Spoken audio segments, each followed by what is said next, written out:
नमस्कार दोस्तों, आज ही के दिन 23 मार्च 1931 को शहीद भगत सिंह, शहीद राजगुरु और शहीद सुखदेव को फांसी की सजा दी गई थी।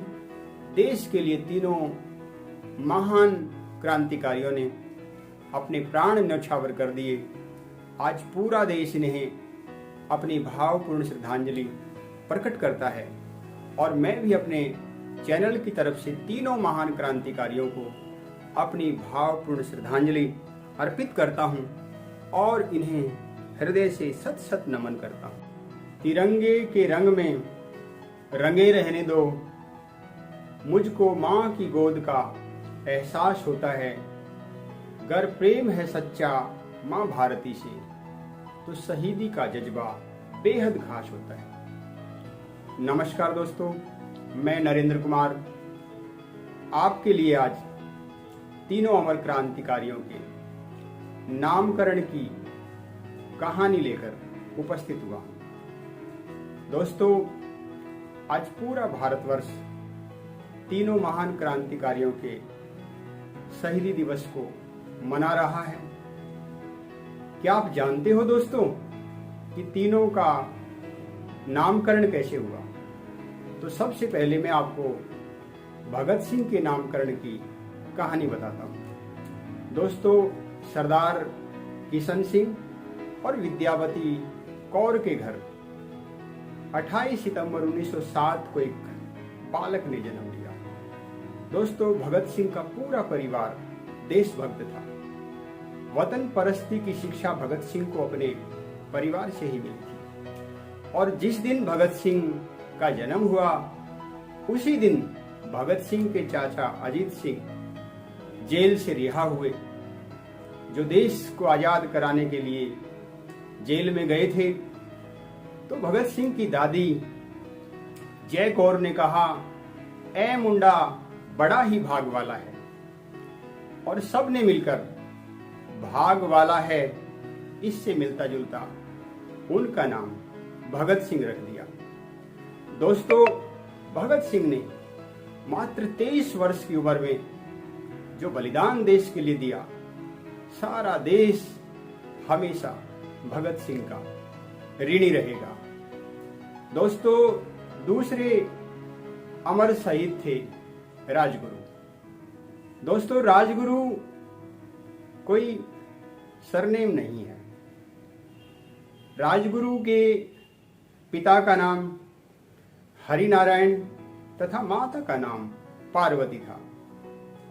दोस्तों, राजगुरु के परिवार की 7वीं पीढ़ी में पंडित कचेश्वर हुए।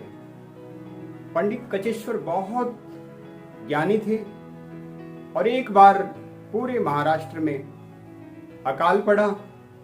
पंडित कचेश्वर ने लगातार 2 दिनों तक मंत्रों से इंद्रदेव को प्रसन्न करने के लिए यज्ञ किया और तीसरे दिन इंद्रदेव ने प्रसन्न होकर मूसलाधार वर्षा की और यह वर्षा लगातार 1 सप्ताह तक चलती रही। पूरी मराठा रियासत में यह खबर आग की तरह फैल गई।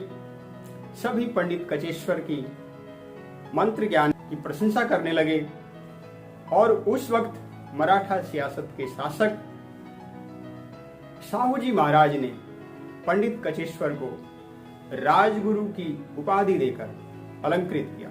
दोस्तों, तब से लेकर पंडित कचेश्वर के परिवार में जन्मा हर बच्चा अपने नाम के पीछे राजगुरु लगाने लगा। दोस्तों, तीसरे महान अमर क्रांतिकारी सुखदेव थापर थे, जिनका जन्म पंजाब में हुआ था। सुखदेव के पिता का नाम रामलाल और माता का नाम रल्ली देवी था। दोस्तों, सुखदेव जब मात्र 3 महीने के थे तभी उनके पिता का देहांत हो गया और उनके ताऊ अचिंत राम ने सुखदेव की माता का हर प्रकार से सहयोग किया।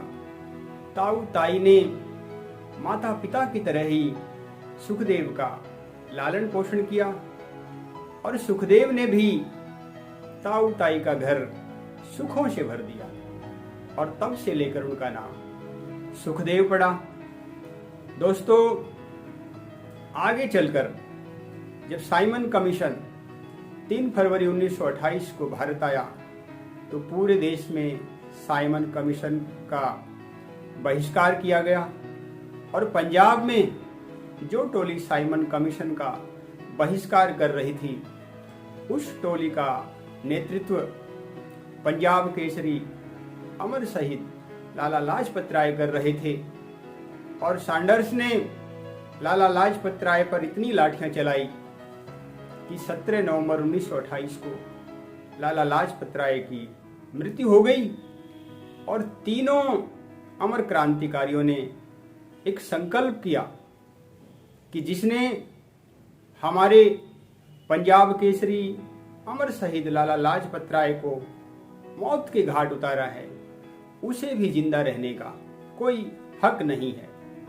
और तीनों ने मिलकर एक योजना बनाई और योजना के अनुरूप 6 दिसंबर 1928 को सैंडर्स की हत्या कर दी और इसी मुकदमे के सिलसिले में आगे चलकर 23 मार्च 1931 को इन तीनों महान क्रांतिकारियों को फांसी की सजा दी गई। दोस्तों, एक संयोग कि तीनों का जन्म 1907 और 1908 के मध्य हुआ और मात्र 23 वर्ष की आयु में ही इन्होंने देश के लिए जो बलिदान दिया उसकी कोई तुलना नहीं हो सकती। पूरा भारतवर्ष हमेशा आपका ऋणी रहेगा। हम सब आपसे हैं, आप हमारा गौरव हैं। दोस्तों, शहीदों की चिताओं पर लगेंगे हर वर्ष मेले, वतन पर मिटने वालों का यही बाकी निशा होगा।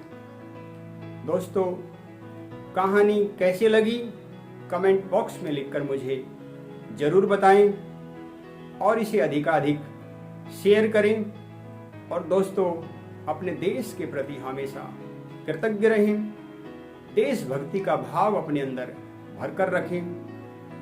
जय हिंद, जय भारत, इंकलाब जिंदाबाद, इंकलाब जिंदाबाद, वंदे मातरम, वंदे मातरम।